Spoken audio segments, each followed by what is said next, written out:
আপনাদের গাছে কি অনেক অনেক কুড়ি এবং ফুল ফোটাতে চাইছেন, অথচ আপনার গাছে কোনোভাবেই কুড়ি ও ফুল ফুটছে না, কিংবা গাছের কোনো গ্রোথ হচ্ছে না? বন্ধুরা, আজকের আমার ভিডিওতে জানাবো কোন ঘরোয়া তরল সার প্রয়োগে সমস্ত গাছে আসবে নতুন গ্রোথ ও ফুটবে অসংখ্য কুড়ি ও ফুল। নমস্কার বন্ধুরা, আমি সুমিত, আপনারা দেখছেন বেঙ্গলি গার্ডেনার, এবং আমার চ্যানেলে আপনাদের সবাইকে জানাই অনেক অনেক স্বাগত। বন্ধুরা, আমরা আছি এখন জুন মাসের শেষে এবং কাল থেকেই জুলাই মাস। আর এই জুলাই মাস মানেই কিন্তু পুরো দমে বর্ষাকাল শুরু হয়ে গেছে। আর এই বর্ষার বৃষ্টিটা কিন্তু আমাদের গাছের পক্ষে ভীষণ ভালো। শুধুমাত্র একটাই জিনিস এখানে আপনারা খেয়াল রাখবেন, টবের মাটিতে যেন কোনোভাবেই জল জমে না থাকে। অনেক সময় ড্রেনেজ হোলগুলো বন্ধ হয়ে যায়, তাই ড্রেনেজ হোলগুলোকে খুঁচিয়ে পরিষ্কার করে দিতে হবে।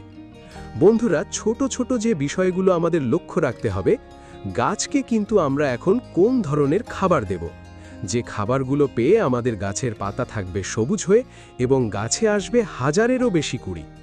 বন্ধুরা, যেসব গাছে একেবারে কুড়ি আসছে না, আপনার গাছ দীর্ঘদিন ধরে হয়তো একইভাবে আছে, সেই গাছেও কিন্তু কুড়ি চলে আসবে। আজকে আমি যে খাবারটি প্রয়োগ করব, সেই খাবারটা যদি আপনারা মাসে দুবার ব্যবহার করেন, তাহলেই কিন্তু আপনার গাছে আসবে প্রত্যেকটি শাখায় শাখায় কুড়ি।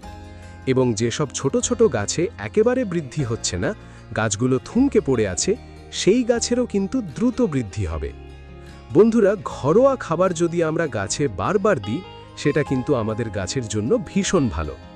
বারবার রাসায়নিক খাবার যদি গাছে দেন, তবে মাটিটা কিন্তু আমাদের অনেক সময় অ্যালকালাইন হয়ে যায়। সেই কারণে আমাদের গাছে একেবারে কুড়ি আসে না। প্রথমে যে কাজটি করবেন, সেটা হচ্ছে যেসব টবের মাটিতে আগাছা জন্মাবে এই বর্ষায় বৃষ্টির জলে, সেটা কিন্তু তুলে ফেলে দিতে হবে। এই সময় বৃষ্টির জলে প্রচুর পরিমাণে নাইট্রোজেনের কারণে টবের মাটিতে প্রচুর আগাছার জন্ম হয়। তাই অবশ্যই এই আগাছাগুলোকে তুলে ফেলতে হবে শিকড় সমেত। তা না হলে আমরা যে খাবারগুলো দেব, সেই খাবারগুলো কিন্তু এই সব আগাছাগুলো শোষণ করবে। দ্বিতীয় হচ্ছে, যেসব গাছগুলো লক্ষ্য করে দেখবেন উপরের ডালগুলো একটু সরু হয়ে গেছে, হয়তো অনেক ফুল দিয়েছে, সেই ফুল দেওয়ার পর উপরের ডালগুলো সরু হয়ে গেছে, সেই ডালগুলোকে কিন্তু আপনাদের কেটে ফেলে দিতে হবে। এই সব ডালে যদি কুড়ি আসে কিংবা ফুল ফোটে, সেই ফুলের সাইজটা কিন্তু অনেকটা ছোট আসবে। সেই কারণে এই ডালগুলো কেটে ফেলে দেবেন। এছাড়াও অতিরিক্ত লম্বা হয়ে গেছে যেই ডালগুলো, সেগুলোকে কেটে দিন। এতে সাইড থেকে ছোট ছোট শাখা প্রশাখা বার হবে। যখন ফুলটা ফুটবে, সেই ফুলের সাইজটা অনেকটা বড় আসবে এবং গাছও অনেক ঝাঁকমা হয়ে উঠবে। এই সফট প্রুনিং আপনারা কিন্তু এই জুলাই মাসে করতে পারবেন। এটা আপনি বেলি, জুই, টগর, অপরাজিতা, জবা যে কোনো গাছে করতে পারবেন। দেখুন, আমি এইখান থেকে ডালটি কেটে দিয়েছিলাম, এখন চারিদিক থেকে আরও নতুন ডাল বেরোচ্ছে। যদি শক্ত ডাল কেটে থাকেন, তাহলে কাটার পর আপনারা একটু ফাঙ্গিসাইড অবশ্যই দিয়ে দেবেন। ঘন ঘন এখন বৃষ্টি হচ্ছে, আর এই বৃষ্টির জল যদি কাটা অংশে পড়ে, তাহলে কিন্তু ডালগুলো পচন ধরে যাবে। সেই কারণে একটু সাফ ফাঙ্গিসাইড পেস্ট বানিয়ে ভালো করে প্রলেপ দিয়ে দেবেন। এইভাবে সাফ ফাঙ্গিসাইড যদি আপনার কাছে না থাকে, তাহলে রান্নাঘরের হলুদ গুঁড়োর পেস্ট ব্যবহার করবেন, সেটাতেও কাজ হবে। এইভাবে একটু ফাঙ্গিসাইড দিয়ে রেখে দিলে গাছে কোনোভাবেই কোনো ফাঙ্গাস ধরার ভয় থাকবে না এবং ডালও শুকিয়ে যাবে না।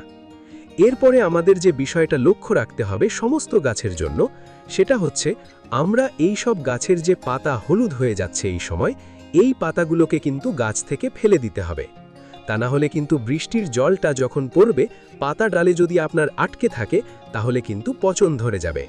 সেই কারণে হলুদ পাতাগুলোকে অবশ্যই গাছ থেকে ফেলে দেবেন এবং বিশেষ করে বাসি ফুলগুলোকেও আপনারা তুলে ফেলে দেবেন, কারণ এই ফুল পচে কিন্তু গাছে ফাঙ্গাসের আক্রমণ হয় এবং ফেলে দেওয়ার ফলে কিন্তু গাছে কোনো ফাঙ্গাস ধরার ভয় থাকবে না। গাছের এই পুরনো ফুল তুলে ফেললে গাছে দ্রুত গতিতে নতুন কুড়ি আসতে শুরু করবে। তারপর যে বিষয়টা আমরা লক্ষ্য করব, সেটা হচ্ছে মাটিটাকে আমরা হালকা খোঁড়াই করব। এই সময় হালকা খোঁড়াইটা করব এই কারণে, যাতে মাটিটা আমাদের উর্বর থাকে এবং তার সাথে যে মাটি অনবরত বৃষ্টিতে ভিজে থাকছে টবের মাটি, সেটা কিন্তু দ্রুত শুকিয়ে যাবে। বর্ষার জল এবং হঠাৎ কড়া রোদের কারণে আমাদের টবের মাটি প্রচণ্ড শক্ত হয়ে যায় এবং গাছ কোনো প্রকার খাবার ও জল শোষণ করতে পারে না। তাই অবশ্যই আমাদের মাসে দুবার মাটিটিকে খুশে দিতে হবে এবং আমাদের পাতাগুলো সবুজ থাকার জন্য যে খাবারটা দিতে হবে সেটা হচ্ছে নাইট্রোজেন সমৃদ্ধ খাবার। এবং ছোট ছোট গাছে যে অসংখ্য কুড়ি আসবে তার জন্য কিন্তু আমাদের পটাশিয়াম সমৃদ্ধ খাবার দিতে হবে। আর যেসব গাছ একদম বৃদ্ধি হচ্ছে না, থমকে আছে, সেই সব গাছের জন্য কিন্তু ভরপুর নাইট্রোজেন সমৃদ্ধ খাবার এবং ফসফরাস সমৃদ্ধ খাবার দিতে হবে। তবেই কিন্তু আমাদের গাছের শিকড়টা যত মজুত থাকবে এবং বৃদ্ধি হবে, আমাদের গাছটা কিন্তু উপরের দিকে তত বাড়বে। এরপর আসি গাছে বড় বড় ফুলের সাইজ। সেই বড় বড় ফুলের সাইজের জন্য কিন্তু গাছকে ভরপুর পটাশিয়াম সমৃদ্ধ খাবার দিতে হবে। চলুন দেখে নেওয়া যাক কি এমন খাবার প্রয়োগ করলে সমস্ত পুষ্টিমৌল গাছ খুব ভালোভাবে পাবে। আজকে আমি যে খাবারটি রেখেছি তা আমাদের রান্নাঘরেই মজুদ থাকে, সেটা হচ্ছে বেসন। এই বেসনের মধ্যে যেমন আছে ভরপুর প্রোটিন, তেমন ফাইবার, তার সাথে আছে ভিটামিন এ, সি এবং আমরা যেটা প্রচুর পেয়ে থাকি সেটা হচ্ছে পটাশিয়াম, ক্যালসিয়াম, ম্যাগনেসিয়াম এবং অ্যামিনো অ্যাসিড। এছাড়াও এতে রয়েছে ভরপুর পরিমাণে মাইক্রোনিউট্রিয়েন্ট। এত কিছু কিন্তু এই বেসনের মধ্যে আমরা পেয়ে যাচ্ছি। আমাদের শরীরের জন্য যেমন উপকারী, গাছের জন্য কিন্তু ভীষণ ভালো একটি খাবার। আপনাদের কাছে যদি বেসন না থাকে তাহলে আপনারা ছোলার ডাল ব্যবহার করতে পারেন। ছোলার ডাল ভালোভাবে মিক্সিতে গুঁড়ো করে নিয়ে আপনারা একইভাবে ব্যবহার করতে পারবেন। তবে কিন্তু এই বেসন আমাদের টবের মাটিতে ডিরেক্ট দেওয়া যাবে না।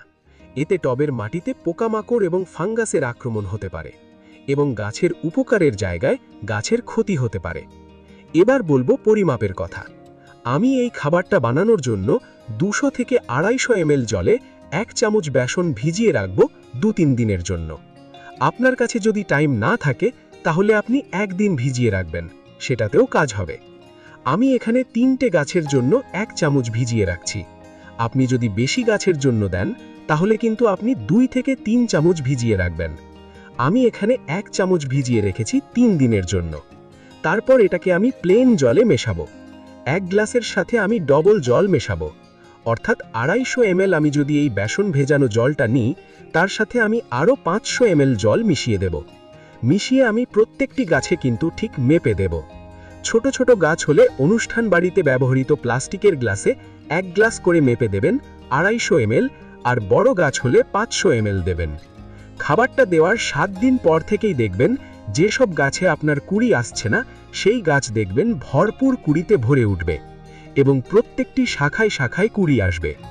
এইভাবে যদি আমরা এইসব ঘরোয়া খাবার দিয়ে গাছকে ভালো রাখি সেটা আমাদের গাছের পক্ষে ভীষণ ভালো। বৃষ্টির পরেই টবের মাটির উপরিভাগ যখন একটু শুকিয়ে আসবে তখনই এই খাবারটি গাছে প্রয়োগ করবেন, মাসে 2 বার। যদি আপনাদের গাছে একদমই কুড়ি না আসে তাহলে 10 দিন অন্তর অন্তর ব্যবহার করতে পারেন।